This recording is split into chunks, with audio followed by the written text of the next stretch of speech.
back door can be made into a barn door and split in half. And then I can lock this bit closed.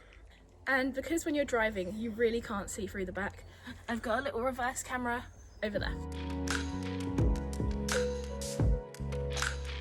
So as you come in, you've got your whole kitchen. There is a sink. The tap doesn't actually work, so I'm going to be replacing that soon. And some soap and washing up liquid. And then you've got two nice big cupboards underneath here for all of your food. Up here, you've got space for hanging clothes. There's a rail up here and it drops right the way down behind the sink, so you can hang full-length dresses. These are for tying back the curtains. They're really cute. And then over here, you've got two hobs to cook. It's run off of propane gas. A little cupboard up here for keeping all of your food, and they latch open so that you don't have to hold it open while you're getting your food out. This little mirror was here when we got it. All of these lights run off of shore power, and then there are some strip lights which run from a little solar panel on the roof.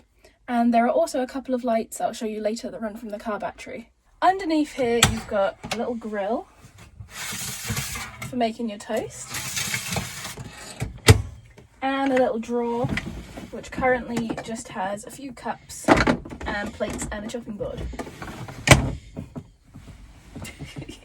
I bought this little junk drawer, I think from Dunelm, and I just keep an umbrella, lots of WD-40, a hammer, and my manual in case anything goes wrong.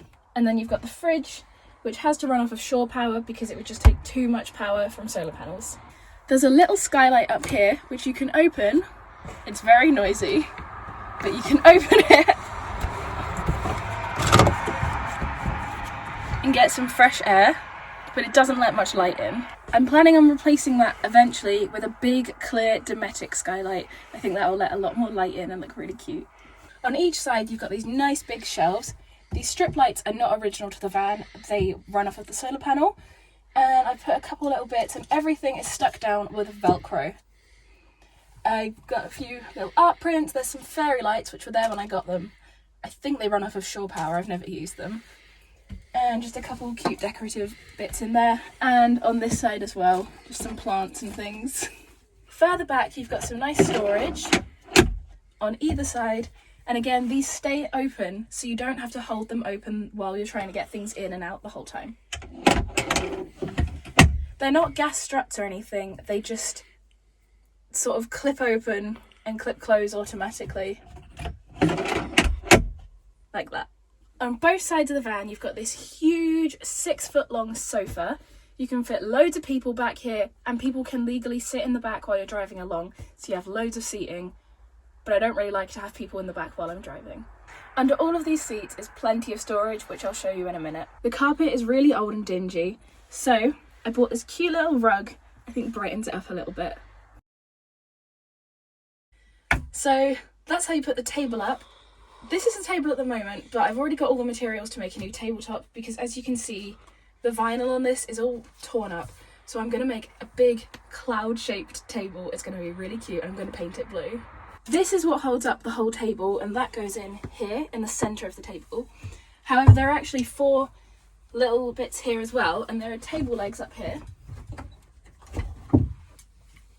These screw into each of the corners so you can take the table outside of the van as well. So when the van was originally made, this van is from 87, but they were sold from 85 to 91.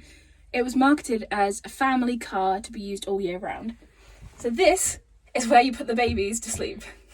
It was marketed as being something you can use for every day just to go to work, but also something you could take the family away in for little trips away.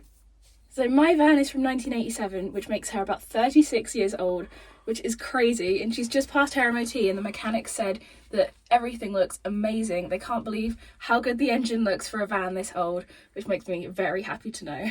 Over here at the end where you keep the table, I have a couple little crates with some snacks and some cloths and things for when it's winter and you have to clean the screen. There was another box over here, but that broke.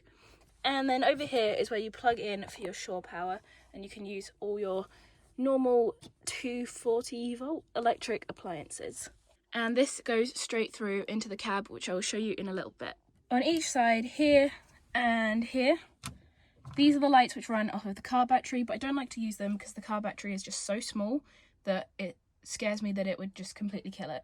So if you're not sure, shore power just means when you plug in, like at a campsite, to the electricity that they supply. So that little blue thing you would have seen on the exterior, it's a big cable, you pull it out, you plug it in at the campsite, and it gives you full power for your fridge, all your appliances. Some people even have TVs in these. So there are actually 4 speakers in the back of my van. They wouldn't have been original to the van, they would have been added on by one of the previous owners. I think there's been 10, I think I'm the 10th owner of this van. So that's kind of crazy.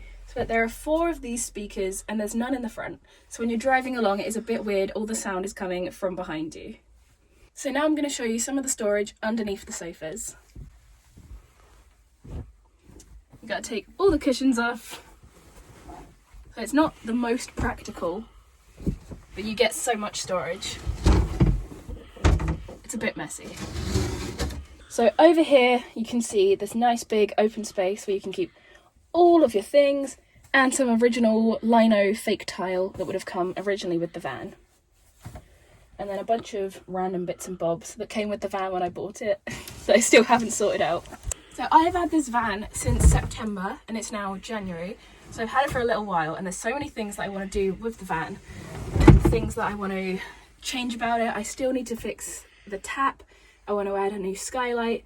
There's loads of things I want to do. So let me know if you'd want to see that in a video. So underneath the sofas, the other side is just like that.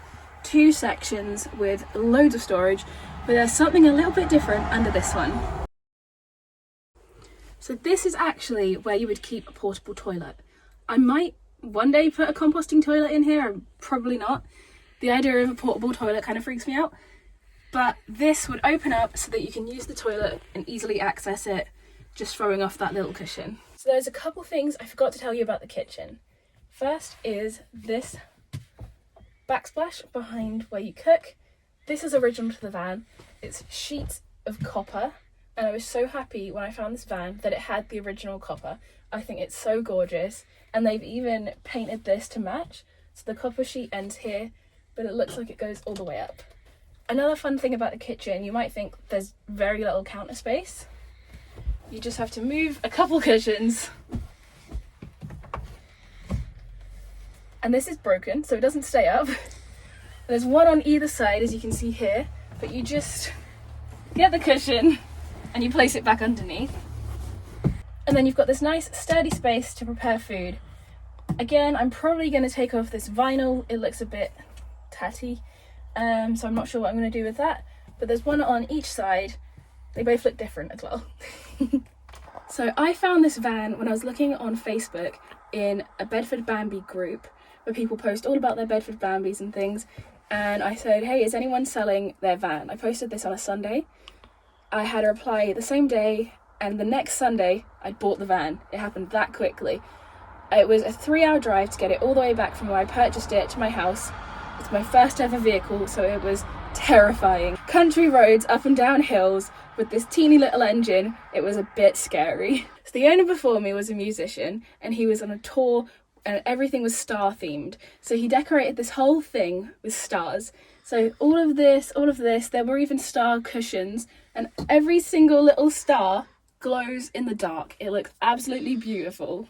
So now I'm going to show you how this turns into an entire double bed in the back of this little teeny van. So there are 3 different planks of wood behind me up there, and these all slot in to make the bed. I'll just show you one of them. So there's some ridges down here, and this just slots on top of them. Just like that, and gravity holds it all together. And then all of these cushions come down and into the middle to fill up the space. There are 3 of these, so it goes all the way along and makes a nice comfy bed. So a couple of things. One thing is I've never actually been away camping in this van yet, but I've been driving it since September as my everyday vehicle, and I love it. I'm absolutely obsessed with it. It's like my favourite thing in the world. Another thing is the headroom. In the main area of the living room, you have 5'3" head clearance. It's a bit shorter at the front of the van and a bit more headroom over here, but I'm 5'2", so when I don't have my hair up like this, it's absolutely perfect for me to stand up. And then in the kitchen, you've got just over 6 foot of headroom, so you do have somewhere pretty much anyone can stand up in the van. So some of these vans would have been originally built with a window all across there. This one didn't have it. It was something I was really hoping my van would have, but one day maybe I'll look into getting a window there because it would add so much light into the van.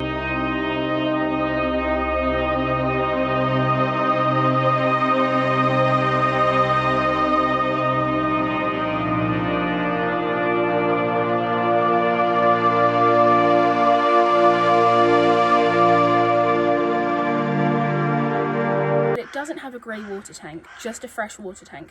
So you've got all your fresh water stored underneath the van, but when you've got grey water going down and out of the sink, it just goes straight out down here. So you do have to bring some kind of bucket or something to capture all your grey water. So this is the front of the van. It is quite a tight squeeze. It's a little bit thinner than the back of the van. You've got your 2 seats, which have to come out if you want to look at the engine, which I will show you in just a bit.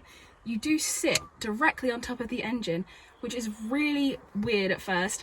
It does get you quite warm sometimes. In the summer, I think it's going to probably be a little uncomfortable because it does get quite hot. All of that heat from the engine straight up at you. A couple of unique things. One is that the handbrake is all the way down here. So when you have the handbrake down, it's right down here. Another thing is you have a really unique view of the road. It's not like a normal car. You're sat really upright, looking down at the road. There's no bonnet in front of you, so you get quite a nice clear view. I was worried I wouldn't have great visibility driving the van, and behind you that is true. You can't see a lot behind you, but in front of you, it's really good. You can see really clearly, and you've got great visibility. And these pillars barely get in the way of anything, whereas in a normal car, they can be quite obstructive. So the front of the van is really simple. You haven't got many modern different things going on at the front of the van, but something that is quite unique about this van being really old is you do have a manual choke. When I drove this van home, it was the first time I'd ever driven with a manual choke. I mean, most people my age don't even know what it is. It took a while to get used to, and especially when it's cold, it can be a little bit tricky still for me. So in simple terms, the choke is all to do with the amount of air and the amount of fuel that's going into the engine. I don't know all the ins and outs of it, but I know how to use it now. So you pull it open, you just have to listen to the engine and figure it out from there. And when it's cold, you have to give it a lot more choke. When it's hot, you don't need as much. It took a while for me to figure it out, but that's basically how it works. I've got my sound system here, which isn't original to the van, would have come with absolutely no sound system at all. But I love having that, it's really useful, and I've got this where my phone goes, so I have my navigation and my rear view camera. So as I said, the dashboard and the front of the van is really, really simple. You don't even have a rev counter. You just got your speed, your fuel, and your temperature gauge. And an air freshener. So, a couple of things about the van is that it has manual windy windows, which can be annoying, and I've trapped my skin in them a few times while trying to open and close them, which is very stressful. There are these little pockets on either side where I just keep all my winter things, and manual locks. Ooh. There's no central locking in this van, so if I want to open both doors, I have to open mine, climb through, and then open this one, and similarly if I want to lock them, I have to lock them both individually. There's no little button that goes boop boop to open and close the doors. So the easiest way to get from the front to the back is just to get out, walk around and get in the back door. However, this is open, unlike some other vans that are smaller like this, like the Eldest Nipper, which is completely closed off. It's a very similar van, but completely closed off. But here we've got the option to climb straight through. So I'm going to show you now me climbing through, but it's not going to be graceful. The first thing I did when I had bought this van and got in was I put these little flowers in the air vents. They're just so adorable. And the other thing I did was on both sides, I put these seatbelt covers. They're super soft. I've also got my driving sunglasses. All of it's flowers, so all of it matches. Another strange thing, because you don't have a bonnet, is that this in the footwell is just the front of the van. If someone was on the outside and touching the van, it's just right against that piece of metal right there. And that can be a little bit weird to get used to.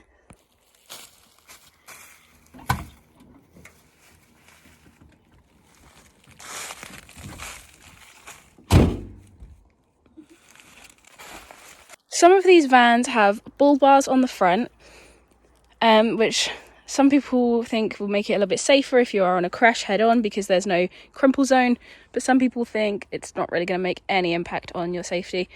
These aren't very safe to drive in that way. They have no crumple zone at all. So that is something to consider if you were to get something without a bonnet on the front. When I bought the van, it was already painted purple, but I added on these flowers. I had a friend make them. I will put her business name on the screen for you because she made them for a really good price and they are absolutely amazing. I applied them all myself. It was super easy and I just think it looks so pretty. Really adds a bit of personality to the van. She also did my max speed sticker, but this sticker is just from the range. Last thing I want to show you is the engine.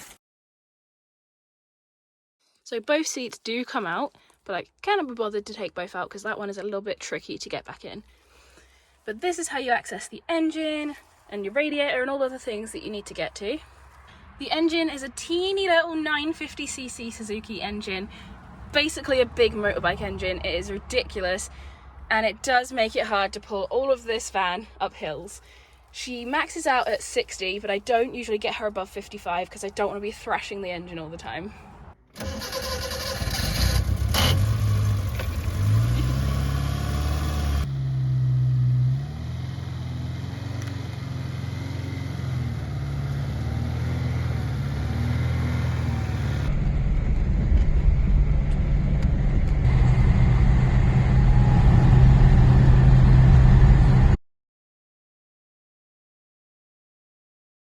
That's good, yeah. Ready? So the back door can be made into a barn door, somehow. There we go. Cut two. I'm going to say again. So the back door can be made into a barn door. Barn door. Barn door.